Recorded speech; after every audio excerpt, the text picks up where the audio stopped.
pues tengan ahí a la mano su cuaderno para copias, su código procesal civil como mínimo, e indicarles, ¿verdad? Que pues quizá algunos no se han dado cuenta aún que ya se envió el tercer laboratorio con fecha y hora de entrega, y ya les enviamos también los terceros temas de comprobación de lectura que serán evaluados en el momento que les indiquemos. Pero la intención es que ustedes tengan suficiente tiempo para poder, pues, uno, desarrollar su laboratorio, dos, leer, ¿verdad? Porque se van a dar cuenta que los temas que se quedaron para lectura tienen mucha relación con lo que vamos a empezar a desarrollar el día de hoy, que es el juicio oral civil. Entonces, para entrar ya en materia, pues lo que tenemos que empezar es diciendo, ¿verdad? Que al igual que el juicio ordinario, al igual que el juicio sumario, el juicio oral es un juicio de conocimiento. Entonces vamos a tratar el día de hoy de crear una definición del juicio oral civil, y uno de los primeros elementos que no debe de faltar en esa definición es que el juicio oral es un juicio de conocimiento, al igual que lo es el juicio ordinario, al igual que lo es el juicio sumario. Y al igual que lo es también el arbitraje, solo que pues el arbitraje viene en cola, ¿verdad? Sería nuestro próximo tema después de haber agotado el juicio oral civil. Entonces ahí tenemos un primer elemento. El segundo elemento lo vamos a descubrir, pero solo a manera de recordatorio, pues ya sabemos que los juicios de conocimiento también son llamados juicios declarativos. Los encontramos regulados en el libro segundo del Código Procesal Civil, Decreto Ley 107. A excepción del arbitraje, que está regulado en una ley específica, que es la ley de arbitraje. Entonces, todos esos aspectos son importantes cuando ustedes en su privado aborden, si les preguntan el juicio ordinario, si les preguntan el juicio sumario o si les preguntan el juicio oral, ¿verdad? Tratar de explicar bien, como lo explicamos en séptimo semestre, qué son los juicios de conocimiento. De momento, solo recordar que también son llamados juicios declarativos porque ellos declaran un derecho no existente. Entonces nos encontramos ya con un tercer juicio de conocimiento, que es el juicio oral, el cual está regulado a partir del artículo 199 del Código Procesal Civil y Mercantil.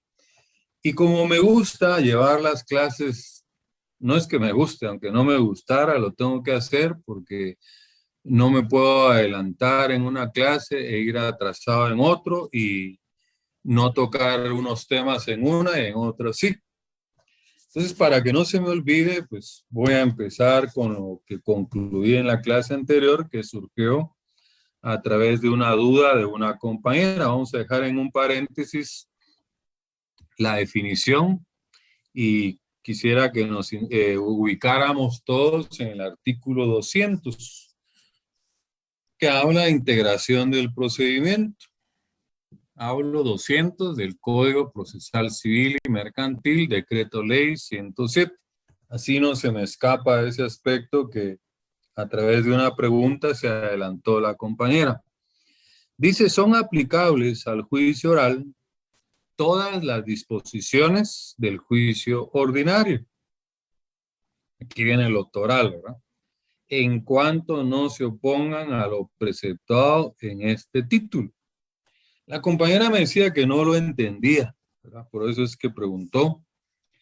Porque yo lo había explicado en el juicio sumario que, pues, se podía aplicar el ordinario en el sumario siempre y cuando no fuera en contra de su naturaleza. Y ella bien adquirido el conocimiento, recordó que la naturaleza del juicio sumario son sus plazos chiquitos.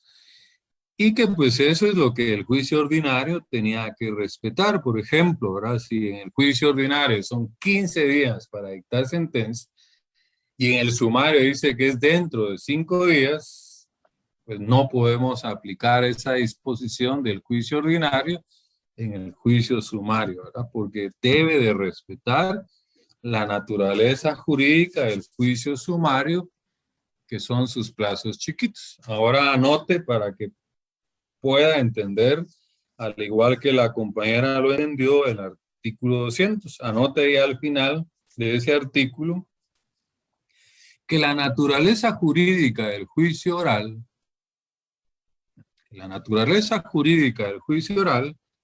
es que se desarrolla en audiencias.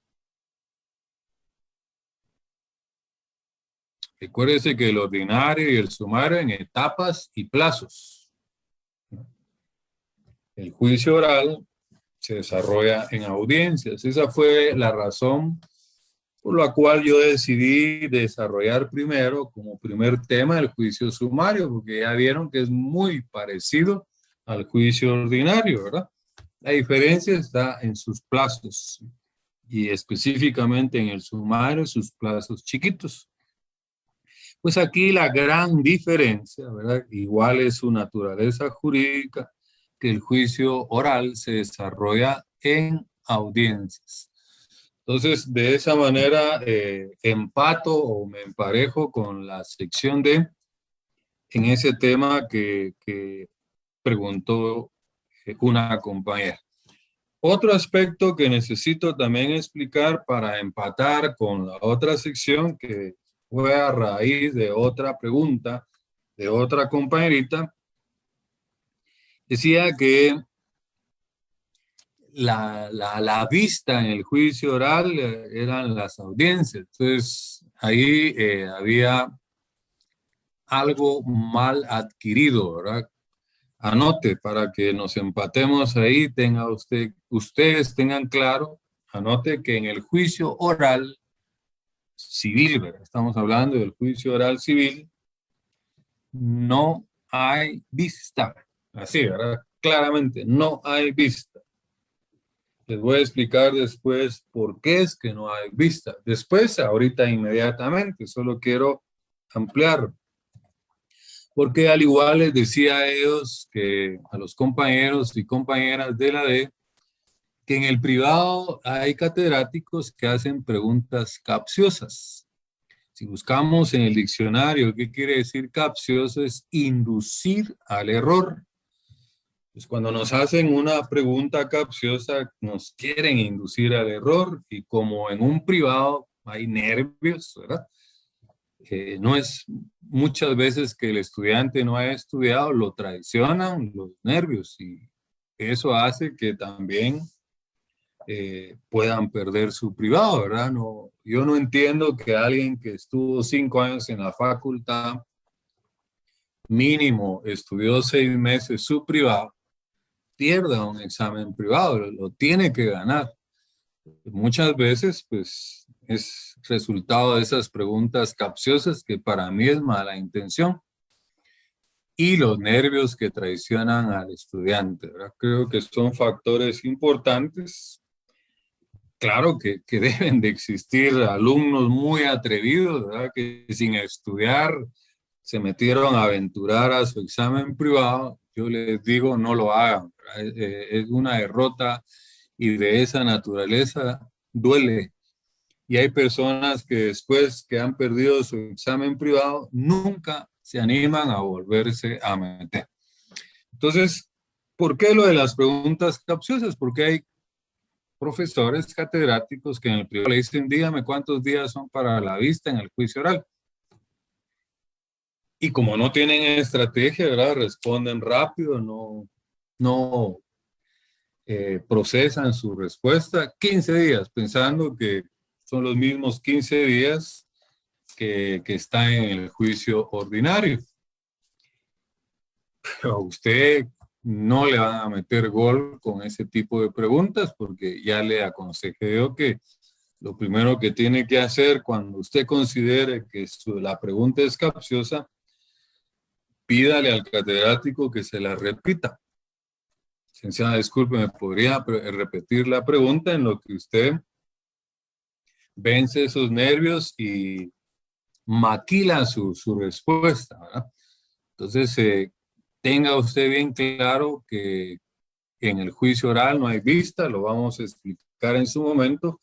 Las dos preguntas que me hicieron las compañeras se adelantaron, pero no les quise dejar con la duda y quiero empatarlos a ustedes para que vayamos de la mano con la D y la C. La razón, porque podría ser otra pregunta de privado del por qué es que no hay vista, porque se recordarán que la vista es una audiencia, ¿sí? Pero en el ordinario y en el oral se señala vista para que las partes aleguen en juicio. En su laboratorio les queda, no laboratorio, queda creo que en la comprobación de lectura, que es el concepto audiencia. El concepto audiencia es darle la oportunidad procesal a las partes para que aleguen en juicio. Entonces ella me decía, licenciada, disculpe, entonces la vista es lo mismo que audiencia. No, poco lo confundamos. La vista, ¿verdad?, es una audiencia donde las partes presentan sus alegatos. Esa es la vista, ¿verdad?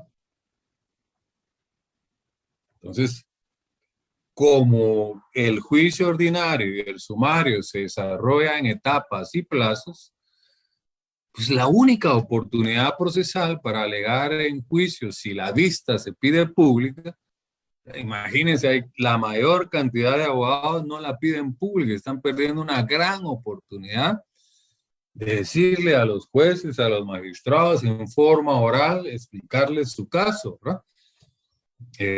Mi consejo es que todos deberían de pedir que esa vista sea pública, pero la mayoría le teme a la oralidad. Entonces, como da la opción de que pueda evacuarse por escrito, la mayoría evacúa esa vista por escrito. Pero encontrémosle lógica por qué en el juicio oral no hay vista. Porque el juicio oral se desarrolla en audiencias, ya vimos la naturaleza jurídica. Entonces, ahí está la lógica. ¿Para qué una audiencia más? ¿Verdad?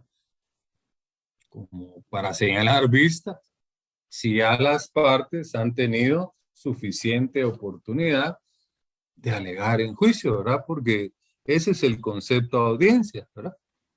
La oportunidad procesal para alegar en juicio. Entonces, no sabemos cuántas audiencias pueda tener un juicio oral, lo vamos a descubrir más adelante, pero ya descubrimos que la naturaleza jurídica es que del juicio oral es que se desarrolla en audiencias. Y esa es la razón por la cual en el juicio oral no hay vista, ¿verdad? Anote, porque estoy casi seguro que se lo van a preguntar en forma capciosa el día de su examen privado. Entonces, con toda la certeza, usted le dice, licenciada, disculpe, en el juicio oral no hay vista. Y lo explica, ¿verdad? Porque el juicio oral se desarrolla en audiencias. No tiene sentido, no tiene lógica que se señale una audiencia más, porque la vista es una audiencia que sirve para alegar en juicio. Y en el juicio oral, dependiendo de las audiencias que se lleve, las partes ya tuvieron suficiente oportunidad procesal para alegar en juicio. Quiero hacer una pausa en mi clase ahorita si entendieron el artículo 200, la aplicación supletoria del juicio ordinario en el oral, pero no puede ir en contra de su naturaleza. ¿Cuál es la naturaleza? Que se desarrolla en audiencias. Y luego, pues, una segunda pregunta, si entendieron que en el juicio oral no hay vista y por qué. Dejo abierta la participación.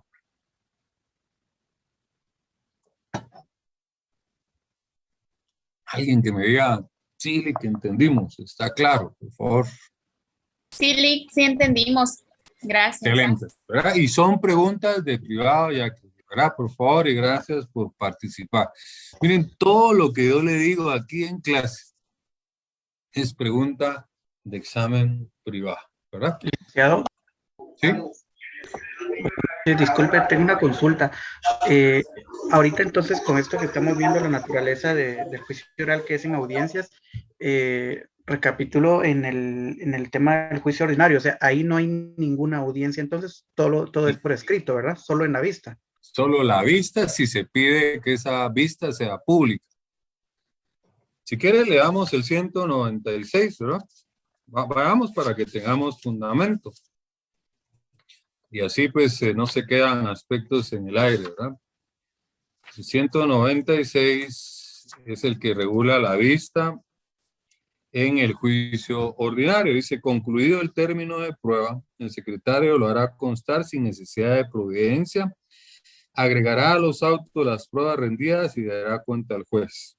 El juez de oficio señalará día y hora para la vista dentro del término que señala la ley constitutiva del organismo judicial. Así es, antes se llamaba así la ley del organismo judicial. Entonces aplicamos supletoriamente el 142, ¿verdad?, de la ley del organismo judicial y son 15 días. Entonces, usted, su pregunta me dice que todo es escrito, que no hay audiencias, que solo el de la vista. Fíjese que hay otro, ¿verdad? Otra situación donde sí puede haber audiencia, en una prueba de declaración de parte, ¿verdad? Y el juez señala una audiencia, hay que presentar un pliego de posiciones, se implica, el día de la audiencia el juez califica las preguntas, esas son las posiciones, y las articula, ¿verdad? Las desarrolla. Entonces, esa audiencia también es oral.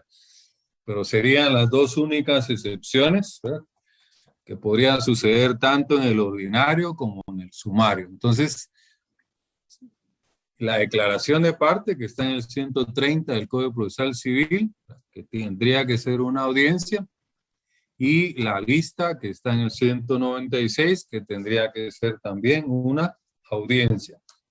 Para responderle completamente, son las únicas dos excepciones. De cuenta que usted ahorita fue mi examinador en el examen privado. ¿Se da cuenta cómo le respondí? No solamente le hablé de la vista, sino que aproveché para irme a hablarle de la declaración de parte.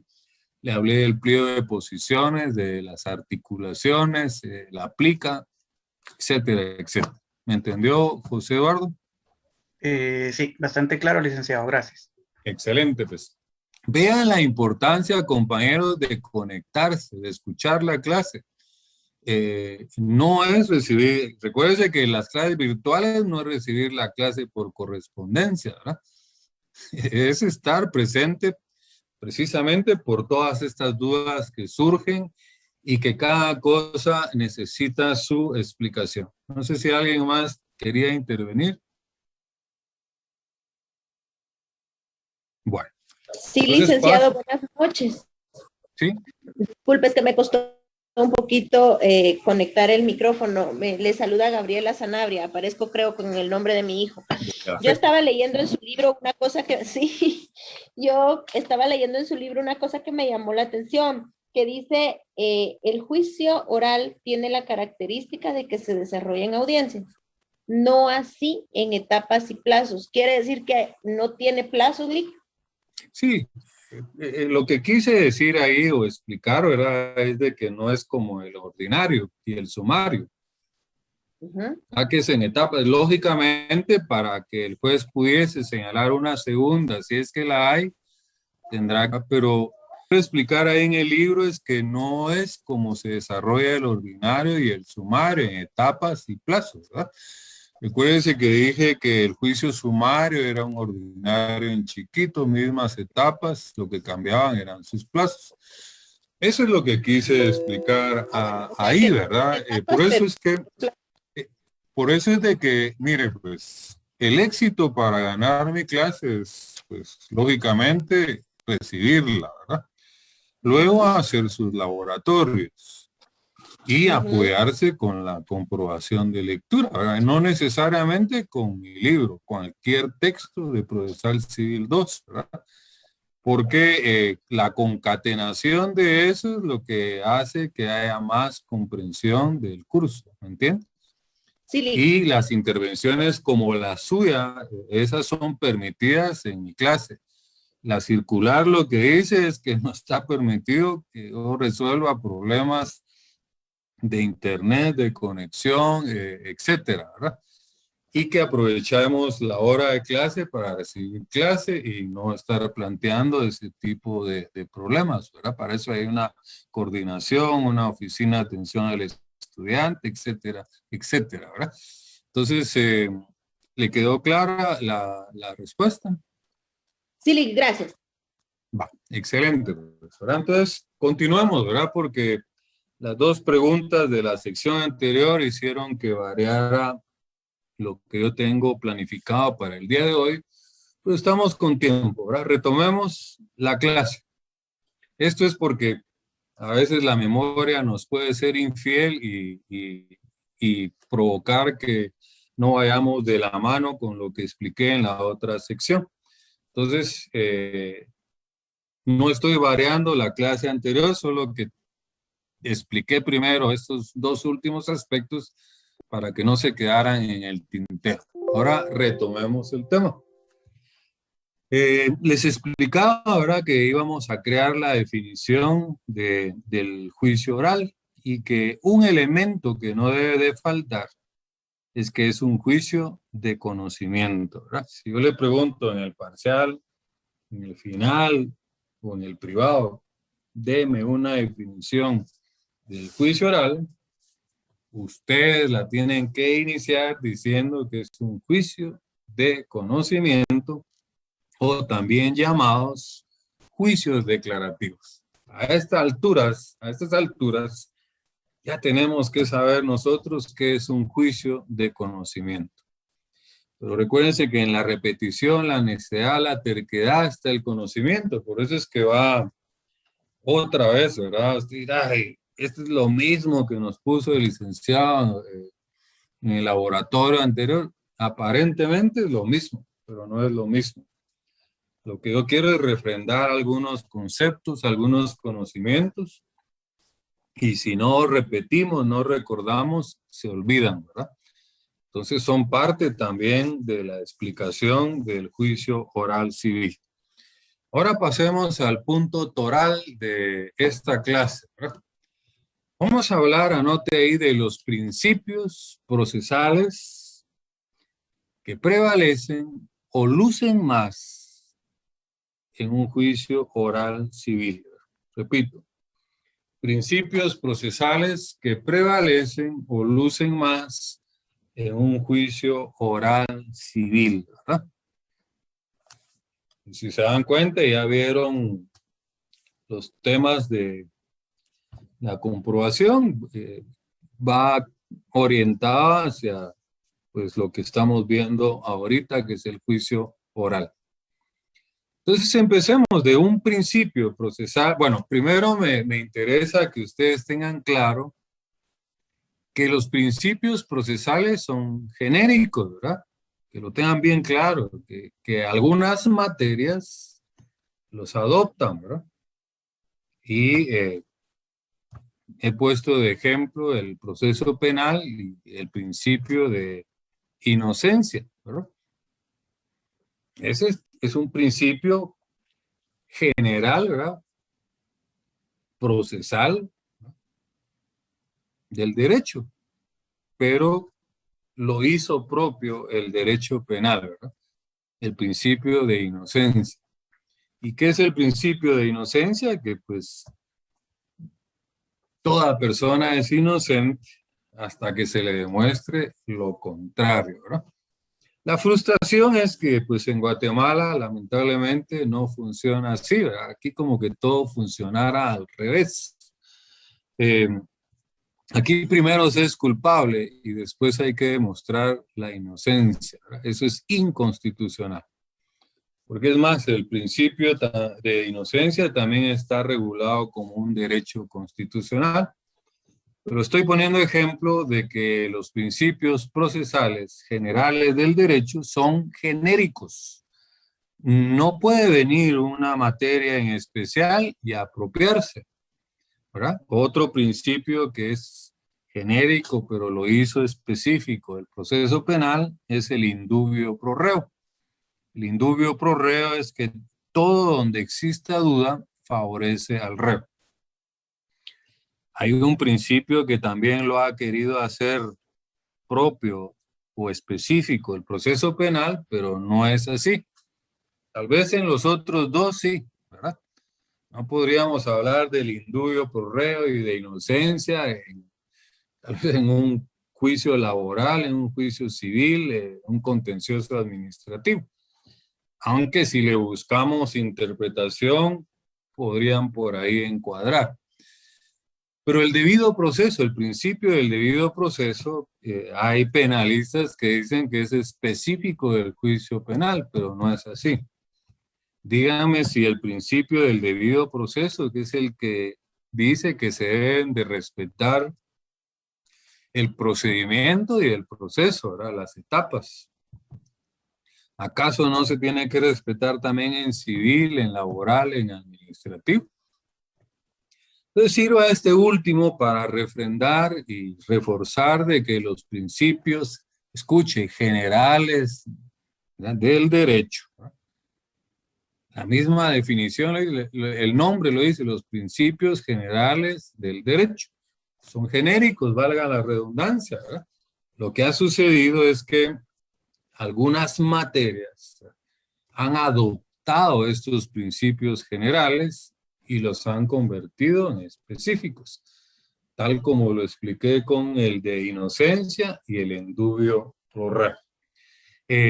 Yo lo dije en la otra sección, ¿por qué no lo voy a decir así? Yo puedo dar fe de eso, que no se cumplen, ¿verdad?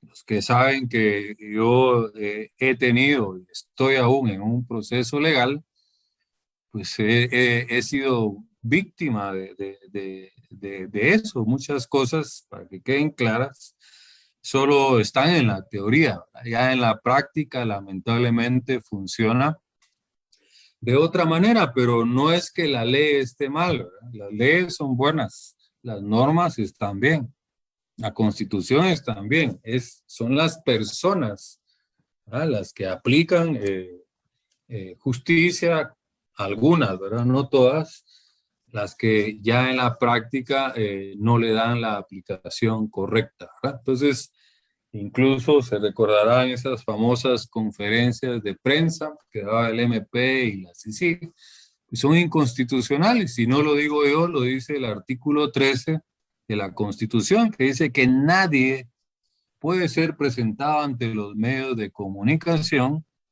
sin antes haber sido puesto a disposición de un juez competente, ¿verdad? Entonces, sirve pues para ilustrar y no crearles a ustedes frustración, sino que pues se van a dar cuenta ustedes que una cosa es la letra muerta de la ley, ¿verdad?, de la norma, y lamentablemente ya en su aplicación es otra cosa, ¿verdad? Pero repito, no es que la ley o las leyes sean malas, ¿verdad? A veces es el que las interpreta, el que las aplica, etcétera, etcétera.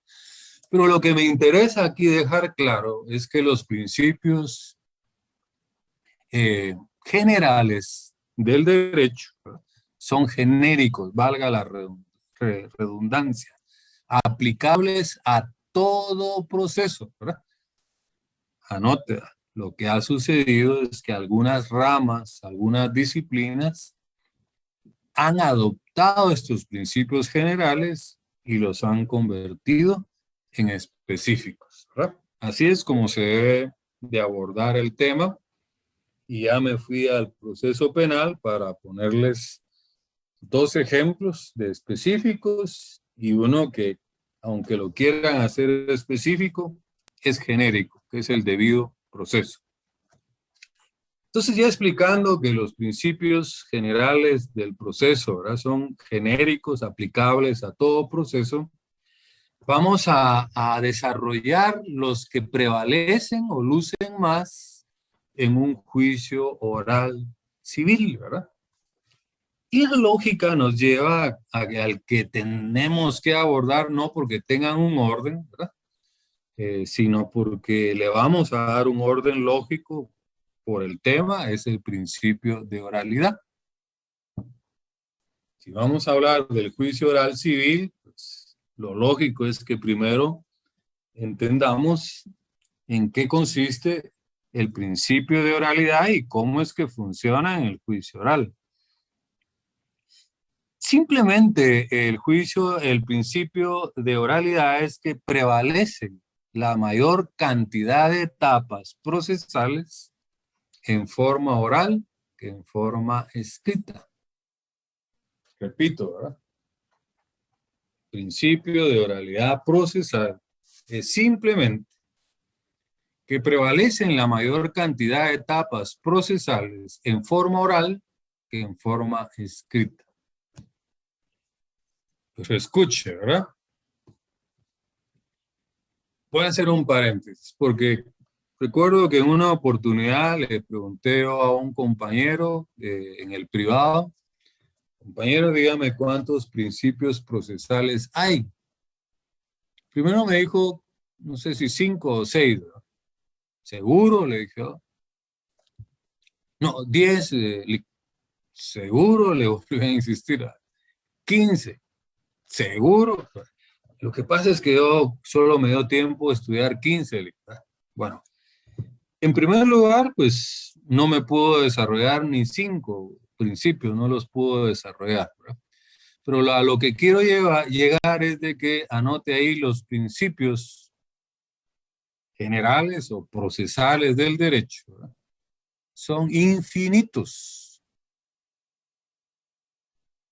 No podemos decir que son 5, que son 10, que son infinitos. Si nos ponemos a tratar de descubrir principios, nos llevaría todo el semestre y no terminamos, ¿verdad? Entonces, la respuesta más sencilla es, mire, licenciado, son infinitos, ¿verdad? Pero yo para poder enfrentar mi examen privado hice énfasis en 15, ¿verdad? Ahí suena diferente. Bueno, de esos 15, desarrólleme 5, ¿verdad? Entonces yo quiero comentarles que cuando yo me examiné en una de las materias, me llevé más de 25 minutos explicando los principios procesales. Imagínense. Y les contaba a los compañeros de la sección anterior que hoy tuve el gusto en administrativo de abordar un tema que coincide con esto, con nuestra clase, los principios generales del derecho, ¿verdad? Desde su inicio, cuando se adquieren esos principios en casa, que son morales, ¿verdad? Éticos, cuando ya los aplicamos de la Constitución y luego ya cuando los convertimos en jurídicos, en un proceso. Y dije yo, pues me hubiera gustado darle a mis alumnos de procesal civil este tema, pero la verdad que disponemos de tan poco tiempo, porque ese tema ya no me alcanzó una clase, lo tengo que desarrollar en 2 clases, pero allá sí es un tema que está en el programa, ¿verdad? No sé si ya les dije, les soy honesto, yo no recuerdo que me los hayan desarrollado en ninguna de las materias cuando fui estudiante, a través pues de que me he visto en la obligación de estudiar, como ahora que estoy dando Derecho Administrativo 1, que es un curso que nunca he dado, pues ahí tengo que preparar clases, estudiar, profundizar, etcétera. Y me apasionó el tema, pero por más que quería tocárselos a ustedes, imagínense, me lleva 2 clases, eso nos afectaría en el desarrollo de nuestro programa. Entonces, volviendo a lo que estábamos aquí desarrollando, porque ese es un paréntesis, y que pues es importante que tomen en cuenta todos los consejos, porque quiero también decirles que me han estado insistiendo para que cuando nos da alguna plática para el privado, tanto alumnos regulares como ustedes, como exalumnos, y algunos que no fueron mis alumnos y que están estudiando su examen privado. Estamos tratando, tal vez, primero Dios, si Él nos permite y da vida, el primer tema que podríamos abordar son esos 25 aspectos que se deben de desarrollar en un examen privado, para que usted lo empiece a aplicar desde ya. Pero volvamos, entonces, ya nos dimos cuenta que el principio procesal de oralidad es que prevalecen la mayor cantidad de etapas procesales en forma oral. Y donde me quedé y creé el paréntesis es que también aparece el principio de escritura. Porque yo sé que usted se podría sorprender y existe el principio de escritura. Mire, existen una cantidad de principios que solo los va descubriendo uno con el estudio, ¿verdad? Por eso es que les dije que los principios procesales son infinitos, no hay un número, ¿verdad? Entonces, la escritura también es un principio procesal. Si vamos al juicio ordinario y al sumario, ¿verdad? Que ya al compañero le expliqué que solo hay dos audiencias, ¿verdad? Una, si se pide la declaración de parte, tiene que ser en forma oral, hay que señalar una audiencia. Y otra, que si se pide la vista en forma pública, tendrá que hacerse o evacuarse esa audiencia en forma oral. Pero de ahí en adelante, todas las demás etapas en el ordinario y en el sumario son escritas. Pero ya se dieron cuenta que ahí también aparece, aunque no luce tanto, la oralidad. En cambio, en el juicio oral, la mayor cantidad de etapas procesales son orales, pero también aparece de vez en cuando, aunque en escasas oportunidades, el principio de escritura. Si quieres, lleven la lectura conmigo, por favor. Recuérdense que estamos creando la definición de juicio oral, ¿verdad? No nos vayamos más allá. Esto me va a ayudar a explicar que también está ahí, aunque muy escondido en el juicio oral, el principio procesal de escritura. Dice el 201 del Código Procesal Civil, si llevan conmigo la lectura, dice si la demanda se ajusta a las... no, perdón, me pasé al 202. 201, rectificando. La demanda podrá presentarse verbalmente. Entonces, ahí está la oralidad. En cuyo caso el secretario levantará acta respectiva, ¿verdad?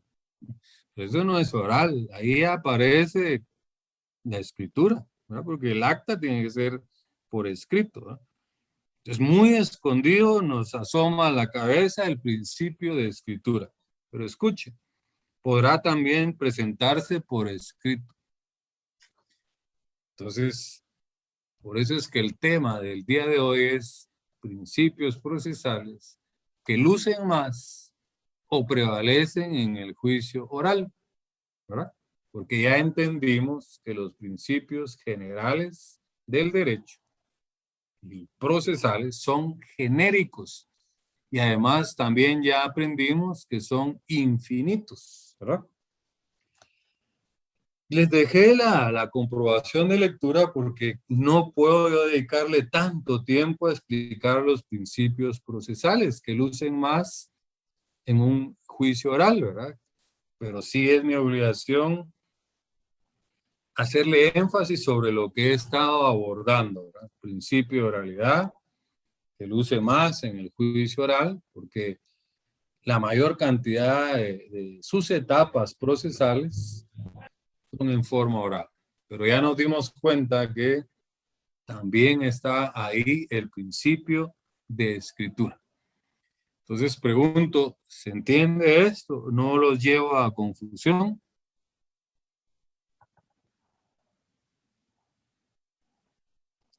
Sí se entiende, licenciado. Muchas gracias.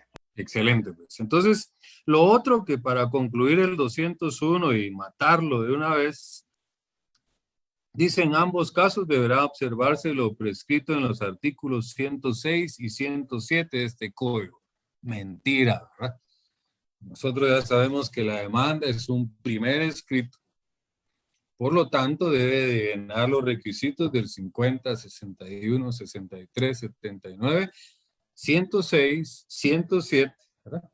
Y 108 del Código Procesal Civil De igual manera que la estructura, que es una introducción, una relación de hechos, un apartado de prueba, un fundamento de derecho, peticiones y un cierre, aunque la demanda se tenga que presentar en forma oral. Pero les soy honesto, en mi vida profesional, ¿verdad?, y lo que he podido observar, nadie presenta en un juicio oral su demanda en forma oral. Si les cuesta a algunos, ¿verdad?, hacerla por escrito, ahora imagínense recitarla, ¿verdad?, llenando todos los requisitos con su fundamento, apoyándose en esos. El único lugar donde he visto que recitan una demanda en forma oral es en el examen privado. Ahí sí podrían decir, mire, compañero o compañera, plantéeme una demanda oral de alimentos, ¿verdad? Y le dice usted, ¿me puede dar un lapicero y una hoja? No, plantéeme, el examen es oral, ¿verdad? Ahí es el único lugar donde yo he visto, pero que vayan ante el juez o el secretario. Es más, si yo fuera secretario de un juzgado y llegara alguien y me dice, mire, vengo a plantear una demanda en forma oral de alimentos, ¿sabe qué le diría yo? Por favor, hágame la campaña, mira, aquí tenemos un montón de trabajo o chance, como decimos en Guatemala. ¿Por qué no se hace la campaña? Preséntela por escrito. Porque ¿qué dice la ley? El secretario levantará actas. O sea, ¿qué quiere decir? Que se debe poner en la compu y el otro recitándole la demanda. Entonces, como le digo, muchas veces es letra muerta, ¿verdad? Claro que si yo exijo, ¿verdad?, como abogado que la quiero hacer oral y el secretario se opone, pues entro a hablar con el juez para que le ordene y no le quedará otra que levantar acta y yo recitándole la demanda en forma oral. Pero como la ley da la opción de que se puede presentar en forma escrita, ¿no? Veo ahí un chat, ¿verdad?, qué tema está abordando, ¿verdad? Conectarse tarde a una clase es como entrar a ver una película a la mitad, no la entiendo, ¿verdad? Entonces, yo diría que es más prudente que, aunque se conectó tarde, termine de escuchar y después le pregunte a los compañeros para no quitarle la atención y concentración. Y tal como le pusieron ahí, estoy explicando los principios procesales que lucen más, ¿verdad?, o prevalecen en un juicio oral civil.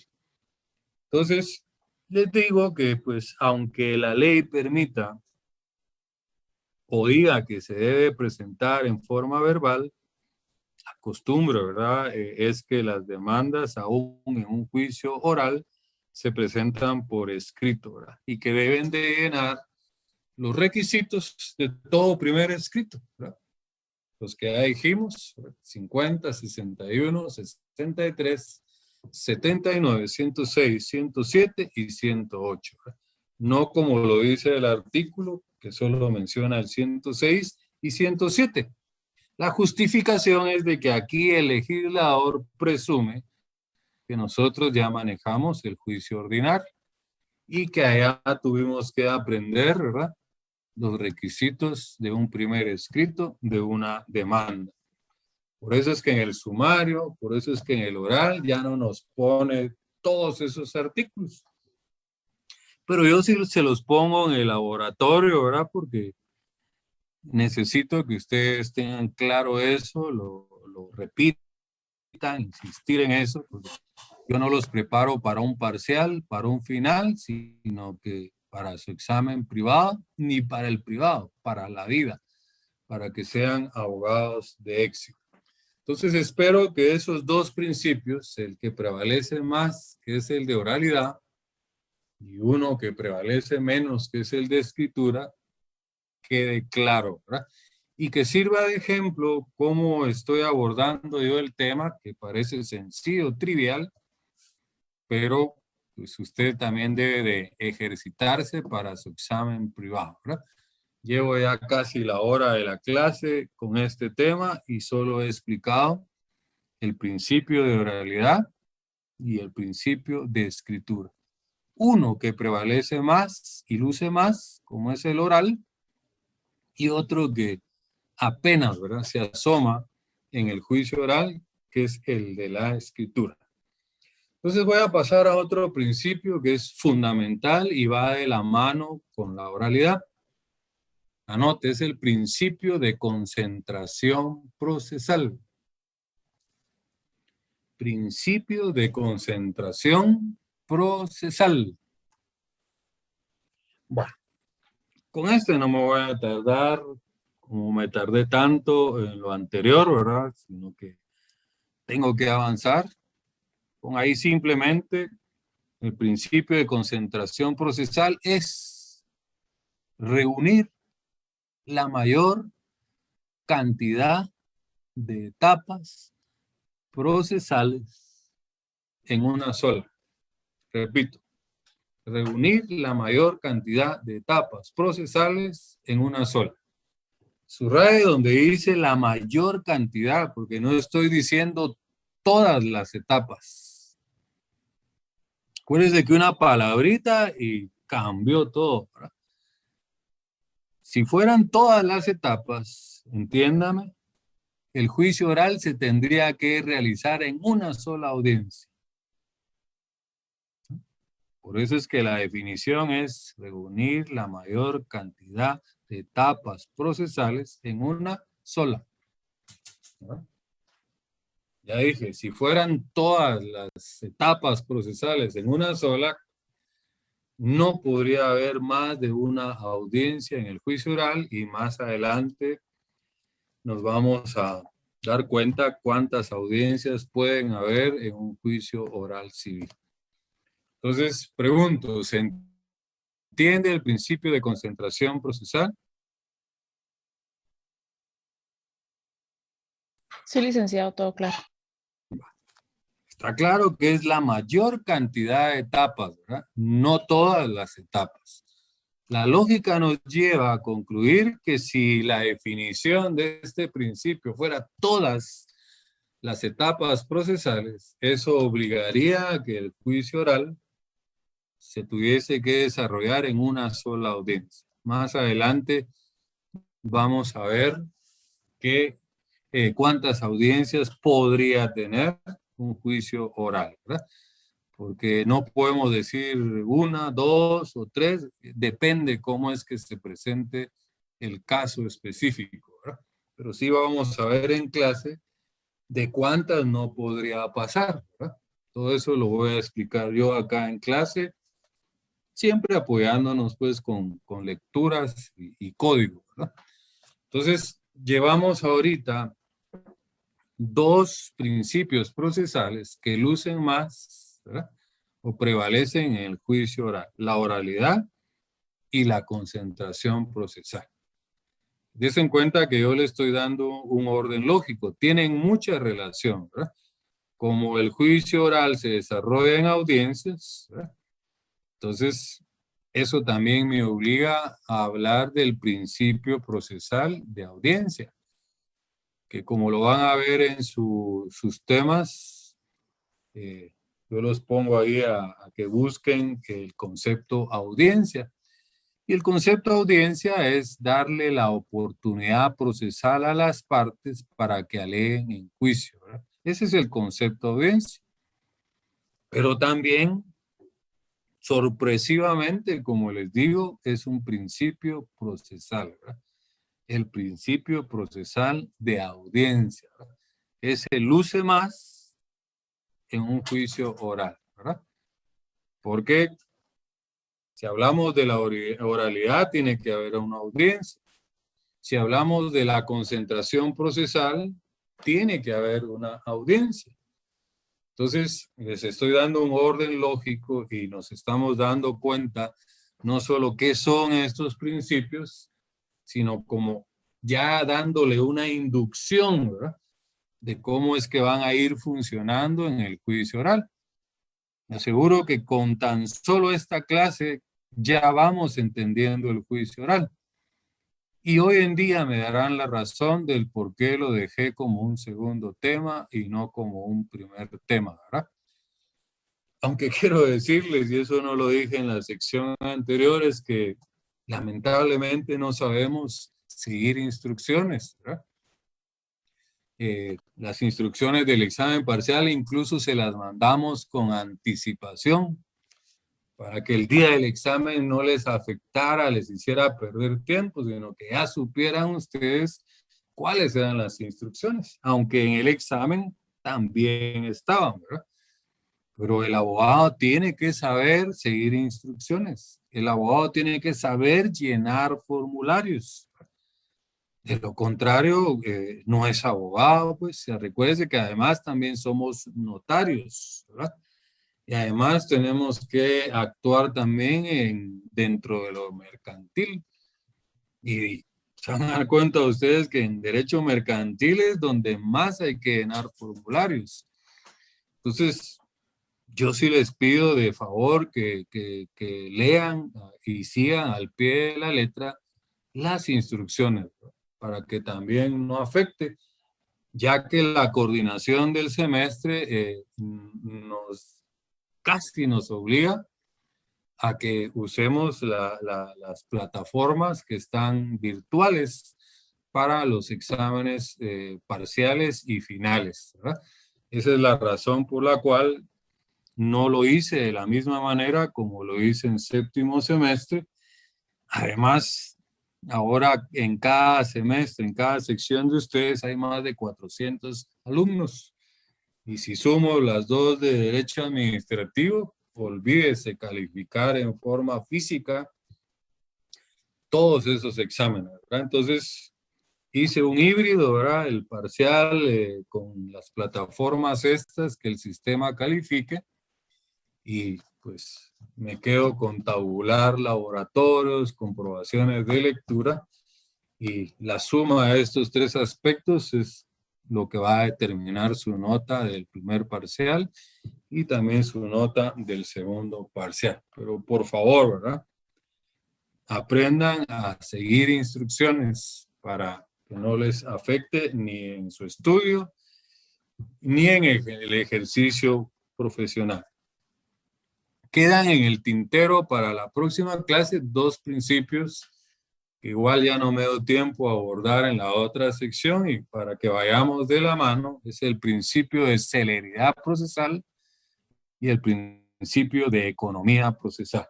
Con esos dos principios inicio mi próxima clase en la sección D e inicio la próxima clase con la sección C. Entonces, si hay alguna otra intervención, alguna otra duda, nos quedan escasos 3 minutos si alguien quiere intervenir, pero ya no me da tiempo a abordar otro tema y ya no iría a la par de la sección D. Bueno.